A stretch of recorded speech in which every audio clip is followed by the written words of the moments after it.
Let's say someone is feeling unappreciated and they want to be appreciated. It feels so good when someone holds you as their object of attention and adores you or appreciates you. But they're not feeling that. They're seeing others get it, but they're not feeling it. They sort of have their tail between their legs, and things aren't going that well for them, and they're feeling sort of down and out, and like things are unfair, and people aren't treating them like they want to be treated, and on it goes. And so this person is wanting to know from us, how can I be more appreciated? And our answer is always the same. Find something to appreciate. Because as you find something, whatever it is, a flower, a butterfly, a cat or a dog, a rainbow, a cloud, a dolphin jumping, something good to eat, as you find anything to appreciate, as you offer your appreciation, your vibration raises, because you can't appreciate without being a vibrational match to source energy. And when you're appreciating, now you are the attractor of appreciation. But you can't control what others are doing. You can't control the appreciative state of others, because you can't stand on your head in enough different ways to get someone who's out of the vortex to appreciate you. And when you try, you will pronounce yourself a failure. But you can become an avid appreciator. And what you begin to discover is it was never someone else's appreciation of you that you were looking for. It was your alignment with the energy of love, with the energy of source, with the energy of appreciation. That's what fills you up, you see. You get so full of it that it doesn't matter to you what others are flowing to you, other than it is so delicious to be the recipient of someone's appreciation, because it means they're in the vortex. So it turns out you can't be selfish. You can't adore appreciation from another and separate yourself from your gladness of their alignment, you see. You see how it works? You cannot be an appreciator without being appreciated. And it turns out it's being the appreciator that matters most, you see. That's why your inner being stands in a state of never-ending appreciation and adoration of that which you are, has practiced the vibration of that so eternally that is all that can be offered from the source within you. And when you find a different vibrational stance, then you separate yourself from that. And then we come along and say, we want you to be so selfish that you care about aligning with that energy that creates worlds. And then, like your inner being, you become an uplifter. Only you're like the satellite dish that's beamed in a little closer, you see. In other words, the giving puts you in the vibrational stance of the receiving. But if you've got your sights on receiving and you're not in alignment, it can't come to you. And that's when you start making claims of deprivation, you see. There are so many people standing outside the vortex asking others to help them, not understanding that anyone who does help them when they're outside the vortex has to come outside the vortex with them. And so the help doesn't go on very long before it begins to be resented. That's why needy people will suck you dry of your alignment, you see.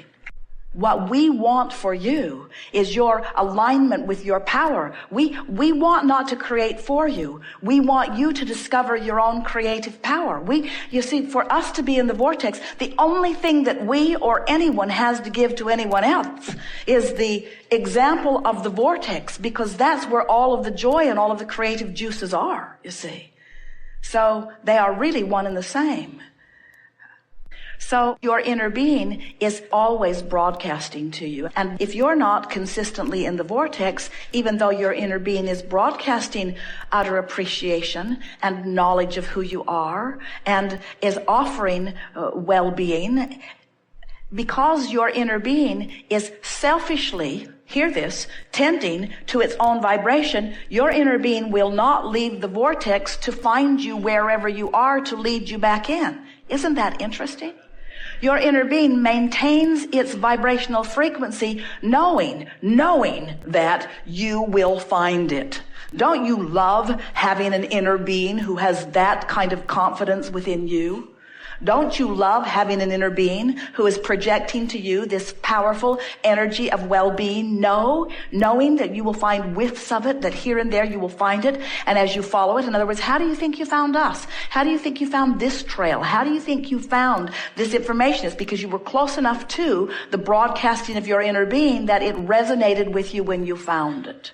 And if you will maintain enough selfishness to care about how you feel, you'll practice the energy of your being enough to know that you will know of yourself what your inner being knows, you see.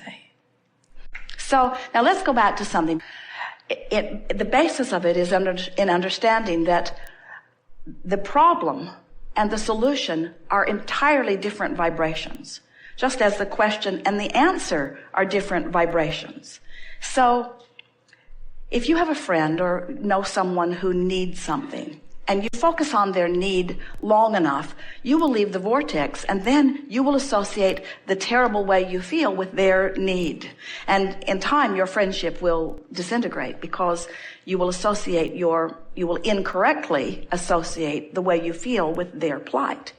But if you remember that in their problem, they are generated a solution, and you stay in your vortex where you see not their problem, but instead you know only the solution, as you practice the vibration of the solution, then you can be a catalyst that inspires them into the vortex, depending on where they are. Now, some of your friends who you have been influential with will follow you relatively easily into the vortex, and you will revel in their discovery of their solution, you see. But some of your friends will stubbornly defend their rightfulness and will argue so powerfully and profoundly and chronically for their own limitations that for you to engage with them, you will have to leave the vortex.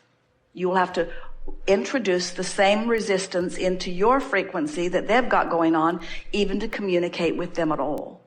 So that's where this giving and receiving conversation gets a little dicey, because, and it's the reason that people are concerned about selfishness. In other words, there are a whole horde of people outside the vortex who really believe that your gift is not of value to them unless you sacrifice in some way. In other words, if it's not painful for you to give to them, then your gift isn't validated by them. Have you ever had that experience? And the thing that's tricky is, if you manage to get outside the vortex in order to give your gift, then it's not very long before you're hightailing it back into the vortex, because you can feel your very life is being sucked away from you, you see. So here's the dicey part.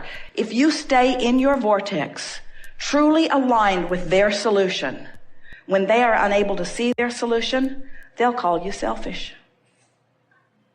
Because they know not. They cannot understand that in your selfishness that you are holding them in their highest good, and that it is the best thing that you can do to call them forward also, you see. So then, but if you stick to it and you maintain your frequency of it, then the universe will bring them to you at times when they can hear you best. And as you begin to revel in their solutions consistently, in time, they will begin to hear it. They will begin to recognize the validity of what you speak. In other words, let's say you're in the vortex and they're not, and this person is saying, you don't love me. You won't even call me. You don't give me your attention anymore. You don't bring me flowers anymore. You don't do what you used to do. And from inside the vortex and from outside the vortex, you would get defensive. And you would say, well, you're not fun to be with, and that's, and it just gets worse. But from inside the vortex, you would say, oh, there are so many things about you that I love, and I think about them all the time. In fact, I make lists of your positive aspects. I adore the power with which you live life. I adore the deliberateness with which you intend. I feel the fire in you, and I know the power of your wanting, and I take such pleasure in my understanding that wonderful things are coming to you.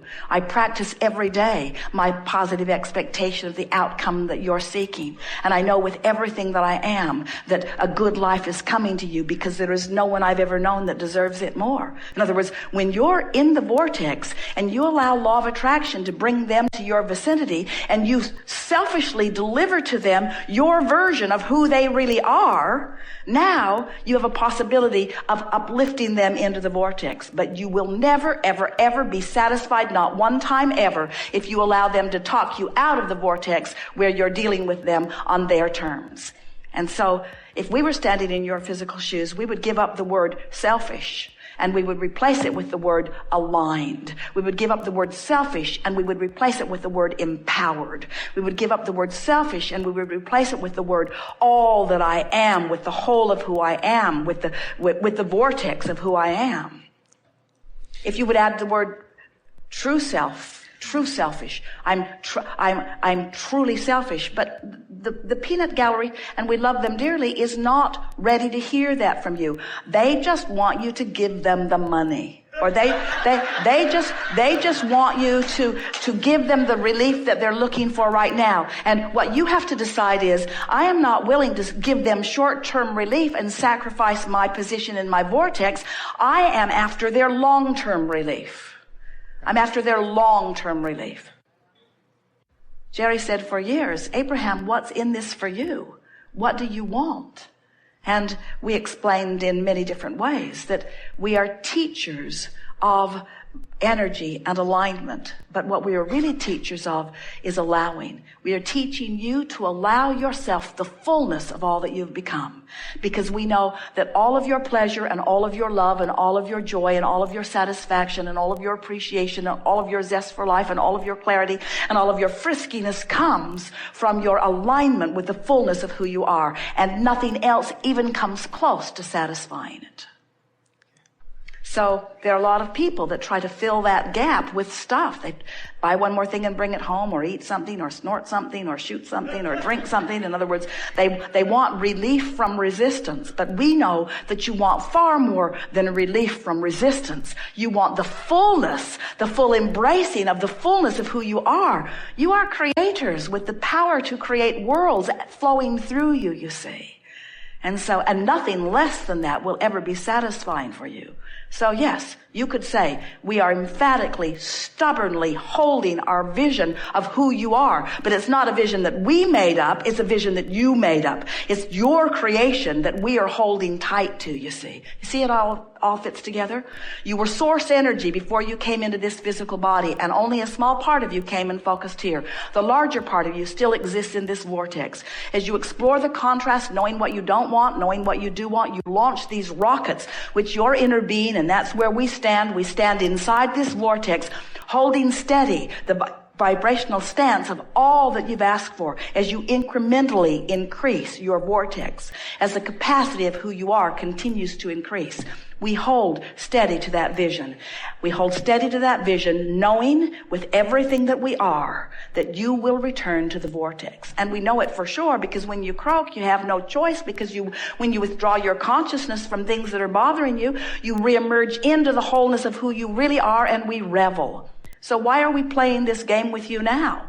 Because you came forth in this life experience to know the fullness of who you are, to selfishly express this energy that creates worlds. You are not humans who are inferior to that which is source, trying to catch up. You are extensions of that which is source. And so your discovery is our discovery. Your pleasure is our pleasure. Your knowing what you want is our knowing what we want, you see. There is no you getting yours without us getting ours. It can't happen. Selfish. Working out real well.